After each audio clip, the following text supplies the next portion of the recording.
free and fair elections. I'm immensely grateful for the thousands of poll workers, challengers, observers, everyone who came together, along with our 1,520 local clerks and 83 county clerks, to ensure that our election yesterday and throughout the month proceeded smoothly, peacefully, and without any significant or widespread disruptions. Years of planning went into ensuring we could protect every voter and every election official in this election, and I'm pleased to report that the preparation we endured led to a successful 2024 election. I'm also grateful to the voters of Michigan who once again, for the third straight election cycle, turned out in record numbers to have their voice heard and to help define our collective future. Whether they chose to be among the 2.2 million who voted from home, the 1.2 million who voted early in person, or the over 2 million who voted in person yesterday, Michiganders were able to cast their ballots safely, securely, and conveniently. As in past elections, we saw thousands of new voters register and vote on Election Day, nearly 22,000 overall, and many were in East Lansing, Ann Arbor, Grand Rapids, and here in Detroit. These numbers were the result of voter education efforts and programs we implemented along with partners in the business community, the faith community, and many others throughout the state who helped every citizen have rightly placed faith in participating in our elections. So I'm glad to see that work pay off. Reports from our team members all across the state yesterday showed things that were incredible. When there were issues that emerged, they were resolved quickly, and voters who needed assistance were directed to where they could receive it quickly and efficiently. Polling places were relatively calm and clean, and all that said, yesterday went very smoothly, but it was not without incident. We are aware of non-credible bomb threats that targeted some polling locations in Washtenaw, Wayne, Genesee, and Saginaw counties. The FBI has issued statements officially confirming that those were tied to Russia. Last night, after the polls closed, doctored videos circulated online with false allegations of widespread voter fraud, and the incoming president himself, wrongly claimed there was significant law enforcement presence in Detroit and Philadelphia. Those false claims were easily debunked, and I'm grateful to so many of our partners for helping us ensure trusted information ruled the day. After the polls closed, we saw poll workers work through the night, carefully validating the signatures of thousands of mail-in ballots that were dropped off in the last hours that polls were open. That took time. They had to deliver those unofficial tabulations to counties, and then those counties uploaded those results into their systems and posted them online. That also took time. But here we are, just shy of noon on Wednesday, and by and large, that process is complete. One of the best images I saw last night was just after 10 p.m. when Flint announced that they had completed their full tabulation of every vote well ahead of schedule. Everyone cheered and congratulated each other on a job well done and a significant improvement over their process in 2020. That, to me, is the story of yesterday. And that, again, on this day, is what I'm grateful for. The professional, tireless work of election officials over the course of this year, and especially these last several weeks, reinforces that these professionals, Democrats, Republicans, and independents, represent the best of us. May we all continue to stand with them to ensure we remain a country that lives up to that one person, one vote promise embedded in our Constitution. May none of us give up on that ideal. It is who we are as a nation and as a democracy. Thanks. And with that, I'm happy to take some questions. Secretary Benson, I know you were, here. I know you were very hopeful that we would get some results here in Michigan and be one of the first swing states to actually complete the count. Were there any specific challenges that county clerks ran into when trying to complete their tabulation processes that resulted in us not being the first swing state? Yeah, I think we made clear all along that it would take time for counties to report those unofficial results. What we saw over the last 12 hours or so was, particularly in large counties like Wayne, there were no problems with counting or transmitting those results, and that's why we knew things had been tabulated. But it did take a very long time to get the data to upload into the county website. And the Board of Elections, the Bureau of Elections, is working with the county to find out exactly what happened. But yeah, throughout the hours that unfolded late into the evening and early this morning, it was simply just waiting for that data to then be uploaded and appear online that was taking so long.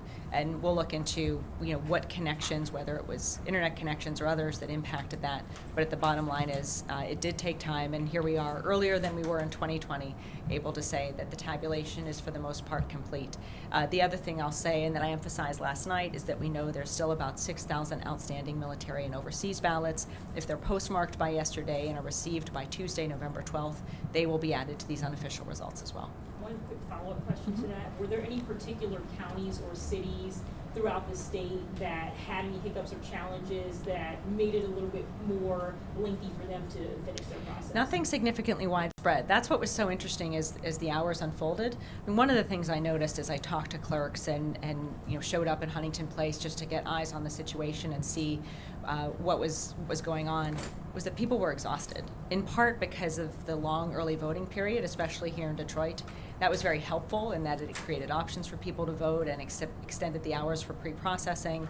But people were also exhausted by midnight or 2 in the morning, and I think that is also something to take note of. But yet they stayed through the night, and again, that tabulation occurred on schedule. We were expecting Detroit to be done tabulating in or around midnight. They were done a few hours after, and with that sent the results over to Wayne County, which then uploaded them. And it was really the time it took from when it got to the county to when it appeared online, that upload, that was really where we saw the slowness occur. And I'll also, I think, attribute it to the fact that everyone was being so careful. We knew the immense scrutiny that this process was under, and I think everyone was very much on edge and just trying to make sure they did everything right, as they all, of course, did. But I think that contributed to some of the careful, slower actions, which we would prefer over speed and efficiency that leads to errors. Secretary, are you able to clarify turnout numbers for yesterday? Is it larger than 2020, or do you have the exact number? We are, I think, we're about where we were in 2020 at this point. Now we're still waiting again for those overseas ballots and others to come in, so it'll be a few days before we know the final number, but we're at least above 5.5 million, which is where we were in 2020. So the way we're looking at it, as I mentioned, is we've really now had 3 back-to-back. This was our 3rd straight election cycle where voters turned out in record numbers, and that's what we're seeing as a victory. If turnout had dipped significantly under that 5.5, I think that would have been a cause for concern, perhaps, but that's not what we saw. We were essentially about where we were at 2020, give or take a few thousand, and we'll figure those specifics out in the days ahead. Secretary Benson, can you talk a little bit about, you talked about the doctor video. Yeah. How you knew it was doctored, how you processed that, and then how you ultimately responded to it. And then second part, somewhat related, former president comes out with that to his social post. What do you think he was trying to do, and then how you sort of processed that and then responded to it?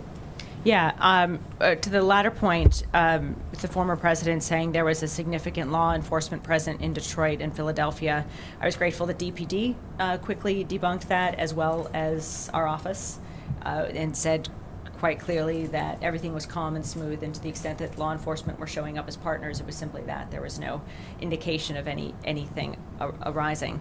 The second, with regards to the video, I learned of quickly or shortly after midnight. One view of the video was very clearly wasn't recorded in Detroit. I think anyone who actually lives in Detroit would recognize that it wasn't, was clearly not an accurate portrayal of reality. And I think that enabled us to work with the media to quickly debunk it. What both of those things said to me, though, however, is that I imagine, I don't have any data to suggest it, but I worry and imagine that there was much more planned to drop, potentially, to kind of create confusion and chaos in the hours following the election in an effort to potentially lay seeds to challenge results in the future. And we, of course, didn't see that play out, but the way in which and the timing in which both of those things occurred seemed more aligned with what we had seen in 2020, which were seeds beginning to be planted to potentially allow for or lead to challenging results, or at the very least, false rumors to be spread, creating anger about the results. If those who were behind the video wanted to fan those flames anymore. And on the Yeah. bomb threats, can you elaborate on the Russian connection you cited? Yeah, I think much like my colleague in Georgia, in the state of Georgia mentioned yesterday, we received similar bomb threats in the counties that I mentioned. They were quickly addressed. Law enforcement visited the locations, confirmed that they were essentially considered a swatting incident. No voters were blocked from voting, which was in the midst of it our biggest concern, as well as making sure that they were not credible threats. And then the FBI confirmed later that the source of the threat, I believe it was an email, but the source of the threat came from a Russian IP address. Yeah. Secretary, yesterday you frequently said that a lot of signs pointed to high turnout in this Mhm. election statewide, but Detroit, it lagged behind. It looks like it'll be lower than 2020, 2016 even. Do you have any kind of take on why turnout in Detroit ended up being not only low, but much lower than projections, even in the weeks leading up to the election? Yeah, we'll see how the final numbers lay out. What we were watching were the statewide numbers across the board, and seeing them be basically on par with our highest turnout election in history makes me really proud and shows that, in fact, turnout was through the roof. It's easy to remember years before 2020 when turnout was typically under 5 million. We crossed 5 million once in 2008 and then blew past that in 2020 to 5.5. And so our hope was that we would meet or exceed 5.5. We did that, and that I consider a success. As far as individual geographical breakdowns, we're going to be looking into those numbers once they become more clear and finalized. I think, and I did see all around the city a lot of people voting throughout the process. I think the Detroit City Clerk estimated turnout was at about 51%, which is below the state average, but not alarmingly so. But we'll look into all those numbers, I think, in the days ahead as we get through the canvassing process, and then can assess or prognosticate how to address any dips in turnout in particular localities in the months and years ahead. Secretary, you mentioned the 6,000 military and overseas ballots that are Yeah. still outstanding. Just because so many of these races remain so close, do you have a sense of how many other ballots might have been cast that are not currently being reported and where those might be? No, you mean ballots that were sent out and not returned on time? No. Are there any other results beyond those 6,000 votes that were cast but have not currently been reported? And if so, do you know how many? Not that I'm aware of. The last update I received, there were still some communities in Wayne, I believe those have been reported, and still some communities in Kalamazoo County, I believe those have mostly been reported. So it's primarily those 6,000, but I haven't, there's multiple different locations of things being reported, and so it's hard to track all of them and know which who's talking about what. But in terms of our qualified voter file, a lot of that stuff is still being uploaded and hasn't yet been posted on our website. All of that will play out in the days ahead. But certainly for close races that exist, the biggest and most significant, I would estimate, outstanding chunk of votes is coming from those overseas ballots. And I'll mention, it's not a guarantee that all 6,000 will return by Tuesday, but we all should be, and we will be monitoring that so that we can ensure any updates are made to results to reflect those incoming ballots. Yeah. I just wanted to revisit numbers briefly. If my notes are correct from Monday when you spoke, 2 million absentee, 1.2 million early. So does that leave 2.3 million yesterday? We got to up about, I believe, 2.2 million mailed in ballots because a lot came in yesterday. And so that's why you saw the number increase since Monday. And so we were at 2.2 in the mail-in ballots, 1.2 in the early in-person votes, and then another 2 in change. We're still seeing that number. We have at least 2 million who voted yesterday, and that gets us to about 2.5. I'm sorry, 5.5. A couple quick ones, if I can, on the threats, the bogus threats. Were they targeting urban areas, minority voters here and outstate? I mean, Washtenaw, Genesee, Saginaw, and Wayne were the 4 counties where we saw those threats. So you could make your judgments about the turnout demographics of those 4 counties, but that's where we saw the threats land. And lastly, with early voting available, it's early and it's the day after, but the dynamics of those type of threats on election day in the future, do you advise voters maybe? Have you even thought about it, that maybe early is a better thing so this type of thing doesn't impact what you do? Yeah, we want voters to know they have options, which was our number one goal to communicate to folks this year, and we'll continue to do that. Secondly, we do want to know that it's easier to vote early because of the potential unknowns that could arise on election day, not just out of your own control, but perhaps within your own sphere. Maybe your kid gets sick, maybe you get sick. Voting ahead of time avoids any potential late occurrences from blocking your ability to participate in the election. So we will continue to encourage people to take advantage of other options to vote early, and I was grateful that so many did this year. Over almost 3.5 million, which frankly was just at the number we were at in 2020, which was 3.3 voted early, even in the midst of a pandemic. So all that to say is we'll continue with the same encouragement, but our job again is to just make sure people know their options and that they can choose the one that's best for them. Secretary? Yeah. Do you have any recommendations as to what could be done to speed along the counting process? Because Yeah. a lot of other states didn't finish before us. Mhm. Detroit was predicting it would finish a lot earlier than Yeah. it actually did. Mm-hmm. What needs to change in Michigan's system to speed it along? I would say additional resources were the biggest piece. More people, more machines, that would make the biggest difference. But having, being there in Huntington Place last night and talking with folks as they were waiting for ballots to come from the Detroit Board of Elections to the tabulation center for tabulation, a lot of the delay was just in the meticulous focus on pre-processing every ballot before sending it to be tabulated, checking those signatures, seeing if any need to be cured. Things like that took a lot longer than I think a lot of the workers and leaders in Detroit anticipated. That was really the first slow gap. And then if you had twice as many people and more resources from the state, that would speed that process up quite significantly. And that is, frankly, in 2020, what we were able to do to actually beat expectations in terms of timing. We had a lot more people and a lot more machines and a lot more resources than had anticipated going into that election, and that helped. So that's the biggest thing. I think that we'll talk with the clerks in the weeks ahead as well to get their insights as to what more, and we'll look into what exactly caused the uploading issue in Wayne County. But in those waiting hours when everything was done being tabulated, with the exception of a few locations in Dearborn, Livonia, Inkster, and parts of Detroit, which were the last ones to come in for Wayne, it really was just kind of looking at our watches and waiting for things to go from being accepted by the county to then being posted on the website, and that just took a long time. Perhaps with more staff and resources, that can speed up that process too. I don't know what the latest totals are on the Senate race, but could those military and overseas ballots have a big impact? We'll see. I mean, that's with the process we're in now, and we've always said, particularly in close races, in close statewide races, a lot of those remaining factors could impact it.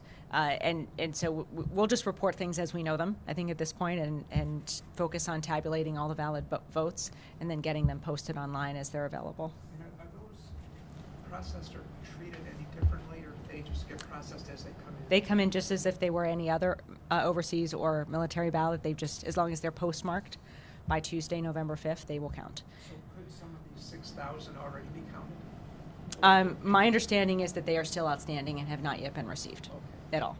And so we may get daily updates there from clerks. They're also that's the number statewide. So you may have an instance where 2 come to one community, 10 come to another, and it may not be instantaneously that we even know or that information's uploaded into the voter file, which is when we learn of it. And so we'll keep tabs on that. I just want folks to know that that's a number that's still outstanding, and they will count if they come in by Tuesday. The deadline's next Tuesday. Correct. November 12th. Secretary, Yeah. there were some reports online last night that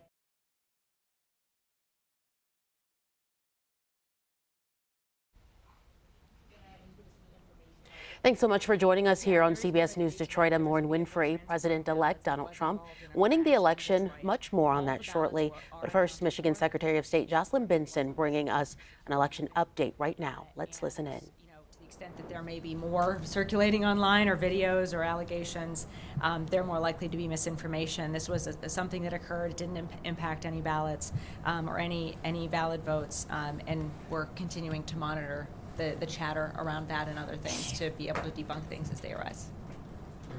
Yes. I have a question about when the counting is expected to be completed. So when is the vote count expected to be completed, and in what areas of the state are you still expecting?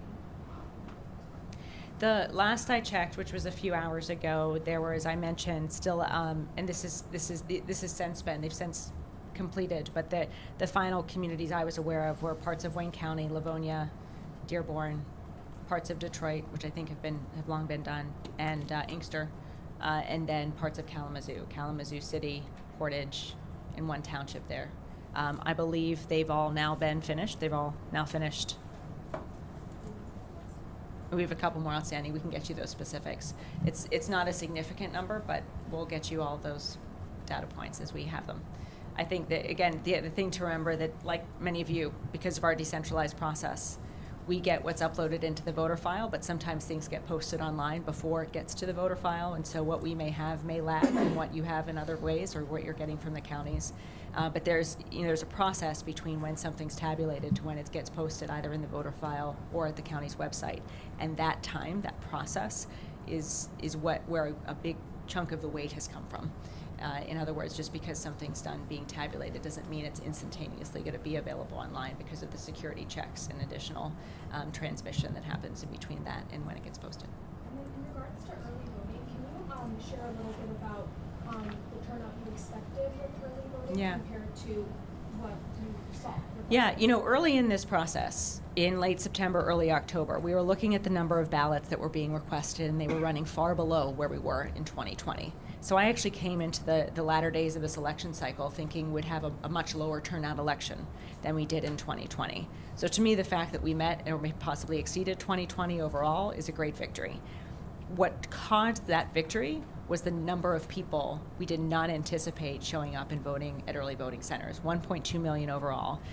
We, at best, we're hoping for maybe half of that in our estimates. And to see so many do that showed that our outreach, our education efforts worked, and also the convenience of that method was not lost on a lot of voters. Voters on both sides of the aisle, by the way. And we saw a lot of older voters take advantage of early voting.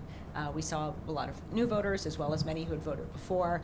There were really, Democrats, Republicans, and independents all took advantage of it. We didn't see any notable swings there.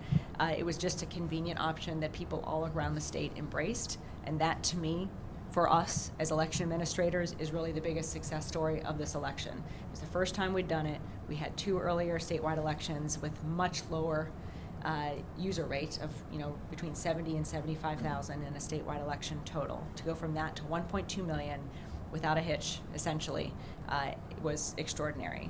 And then again, I think when you take that next to the fact that you then had a statewide turnout election of high numbers and along through the night counting process, it really underscores the human aspect of all this work and the exhaustion a lot of workers felt going into the evening. And I think when we look at just the slowness of which things were reported, I would attribute a lot of it to that based on what I saw in talking to people. It wasn't like we just showed up on Monday and we're Tuesday night trying to finish everything. Folks have been doing this for a week already. And there was just, a lot of fatigue, and that was real. And that's something that, again, additional resources with more people and more shifts in the future can help mitigate. I have one more, if I could, on the threats, just to clarify. What happens from here? Meaning, will there be efforts to see if these were one-offs, if these were coordinated, and perhaps by whom? Who handles an investigation if there is one? What happens here? Yeah, that we're working with state, federal, and local law enforcement on the variety of threats, the FBI in particular on the bomb threats. So we'll see what accountability happens. I think in our view on a number of things, accountability is going to be key moving forward on a number of issues to ensure that we don't enter an era or continue to be in an era where people spread lies when they're upset about election results or procedures. We should all be able to agree on the rules of the game and then try to win the game based on those rules, as opposed to spreading misinformation to confuse people about the game or about the rules or about the voting process. So that's my focus over the next few months, and really making sure we can continue to protect democracy in that regard and protect truth in the system. But that said, we'll be working with law enforcement to seek the legal accountability that may be necessary for this and any other efforts to deceive our voters. Yeah. With the Senate race so close, Yeah. can you just talk about kind of the rules for a recount? What would trigger an automatic recount? Just procedures. Yeah, the closeness of the race would trigger an automatic recount, and of course that would also be up to the candidates themselves beyond that. We're going to see as things unfold. Nothing's been triggered yet in that, or no recount has been triggered yet in that or any other race, and there have been no requests for recounts that we've received. But again, it's early on Wednesday, so we'll see how that unfolds. Is it 2,000 votes that would trigger it? Is it 2.5%, right? I'm sorry? 0.5%. 0.5% for a statewide would trigger for any. the statewide Okay. recount. So we're still monitoring that, and we'll certainly announce anything that's determined in terms of an automatic recount if and when we reach that. But I don't see that just yet. Okay. Yeah, well, you had your hand up, sorry. Go ahead. Big picture question on kind of election denialism. Obviously, Michigan was kind of ground zero for a lot of that stuff, 2021, 2020, with people breaking in voting Yeah. machines and everything. I mean, now that Trump has won, like here, the election has gone fairly smoothly as far as we know. Do you think It's that gone smoothly, you can say that, as far as we know. Smoothly. Yeah. Big picture, I mean, do you think that kind of goes away now? I mean, I know Yeah, anyway, it remains to be big seen. picture. I mean, I think there's a lot of things that remain to be seen at this point on the Wednesday morning after a historic election. And so our goal is to see how that plays out, but nothing changes my determination to ensure that we get voters trusted information about our elections, and that we work with everyone to help every citizen get the tools they need to participate in this in every election. That will continue. That work will continue, and we'll see how everything else unfolds. But we'll be ready to. Anytime anyone spreads misinformation about our elections or our work in Michigan, we will be there to correct the record swiftly and vociferously. Asked another way, nobody's claimed this is a rigged election this morning? No.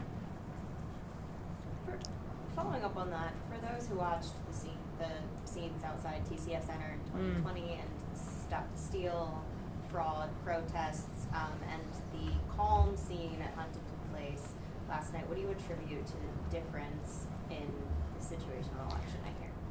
I think it was two things that I observed. One, there was a lot more space, both physical space in Huntington Place. It was twice the space they had to complete the process, and then there was a lot more space in terms of time, which spread out the process. There was not scrambling to count, tens of thousands of ballots late into the day and all of the rest. And that, I think, led to a calmer, smoother evening into the morning.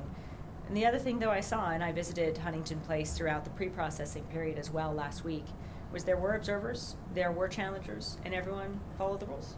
And it was a very, respectful process. People asked questions when they had them. People answered those questions when they could. And that's how it's supposed to work. So that gave me a lot of hope and optimism going into today, even as I traveled around to precincts in Hamtramck, in Detroit, and Southfield yesterday, and spoke with observers and challengers about their concerns or what they were seeing. They all affirmed that everything was going well and it was secure. And that's great. So I think, a combination of all those things, but certainly the time and the space in Detroit in particular led to a smoother, calmer process. And our partnerships with law enforcement also ensured we were ready for any disruptions. And we had various lines of sight set up so that if, for example, a crowd approached Huntington Place, we would know long before they got there that they were on their way and would be able to kind of protect the process even so. So all those planning and procedures were in place too. And I think the bottom line was preparation, and that additional space really helped us ensure smoothness in that particular location. Secretary Benson, Yeah. you're a Democrat who's run twice statewide. 3 times. 3 times. Looking at the national results, as a Democrat, what lessons does the party have to take away from what happened yesterday? Well, when I look in Michigan, what I see is a lot of women winning their races, and that was really encouraging. Certainly seeing Hillary Scholten, Kristen McDonald-Rivet, the two of the women running for the Michigan Supreme Court. And so I think we also saw a lot of women voting in this election that played out in various different ways. So we'll see. I think there's going to be a lot of conversations in the days ahead about next steps and what comes next. But I see Michigan voters at this point showing they're very engaged and enthusiastic, and perhaps have different opinions about the type of leadership they want to see. But we do see women continuing to win elections here in the state. And we also see the issue of economics and who's going to save someone money being top of mind for many Michiganders of all backgrounds. We'll see. I mean, again, it's so early in the process, it's hard to say, but as I've personally reflected on things and talked with folks, people are very concerned about their pocketbook and wanting to make sure that living in Michigan, raising a family in Michigan, that the costs de-escalate, not escalate. And I think you saw some voters of all financial backgrounds react to that. A lot of first-time voters as well. We saw show up and talk to people about how they were showing up because they wanted to see a tax break. They wanted to see cuts to what they saw as expenses that had increased over the last few years. So the economic policies and issues were top of mind for many citizens. We also talked to many who were concerned about the future of their democracy and showing up with their kids in many cases to show that participation in our democracy is critical for all of us. And that held true across political spectrum, which for me was great to see. And so my hope as well is that we'll continue to see high turnout elections in this state, that we've turned a corner over the last 3 years, and this will be a new tradition to vote early, to vote in large numbers, to bring your kids with you to vote, and to ensure protecting democracy remains a priority for all of us. So what's your reaction on President Trump going back to Washington? Are you concerned? We'll see. Again, it's so early to really make those prognostications, I guess you could say, but I can tell you I'll have a lot more to say on that in the future. Questions? Any other questions, guys? Okay. Thank you. Thank you. That was Secretary of State Jocelyn Benson with an update on the ballot process here in Michigan. Benson confirming voters turned out in record numbers across the state, but the ballot counting process isn't over just yet. We'll have more after the break.